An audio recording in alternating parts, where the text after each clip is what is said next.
ఇకపై ఎవరైనా సినీ ఇండస్ట్రీకి సంబంధించిన వారు సినిమా రేట్ల గురించి కానీ లేదా ఇతర సౌకర్యాల గురించి కానీ అభివృద్ధి గురించి కానీ ప్రభుత్వంతో మాట్లాడాలంటే వ్యక్తులుగా వస్తే కుదరదు.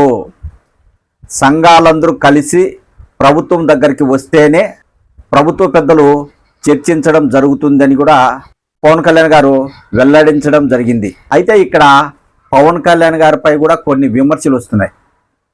గతంలో వైసీపీ అధికారంలో ఉన్నప్పుడు సినీ పరిశ్రమ అనేది ప్రైవేటు వ్యక్తులకు సంబంధించింది. సినిమా వాళ్ళపై ప్రభుత్వ అజమాయిషీ ఏంటి? అలా ఎవరైనా చేస్తే ఖచ్చితంగా మీరు కాలిపోతారు, నష్టపోతారు, ప్రభుత్వానికి సంబంధం లేదని పవన్ కళ్యాణ్ గారు వ్యాఖ్యలు చేశారు. కూటమి ప్రభుత్వం అధికారంలోకి వచ్చిన తర్వాత ముఖ్యమంత్రి నారా చంద్రబాబు గారిని కలవలేదు. ప్రభుత్వం వచ్చి ఏడాది అవుతుంది.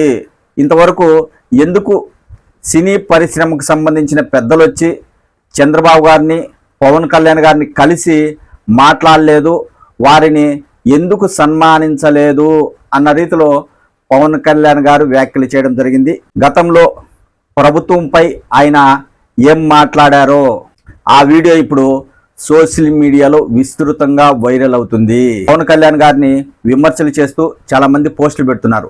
గతంలో అలా మాట్లాడావు, ఇప్పుడేమో సినీ పరిశ్రమ లొంగి ఉండాలి అన్న రీతిలో వ్యాఖ్యలు చేస్తున్నారు. ఇదేంటి అని కూడా చాలామంది ప్రశ్నిస్తున్నారు పవన్ కళ్యాణ్ గారిని.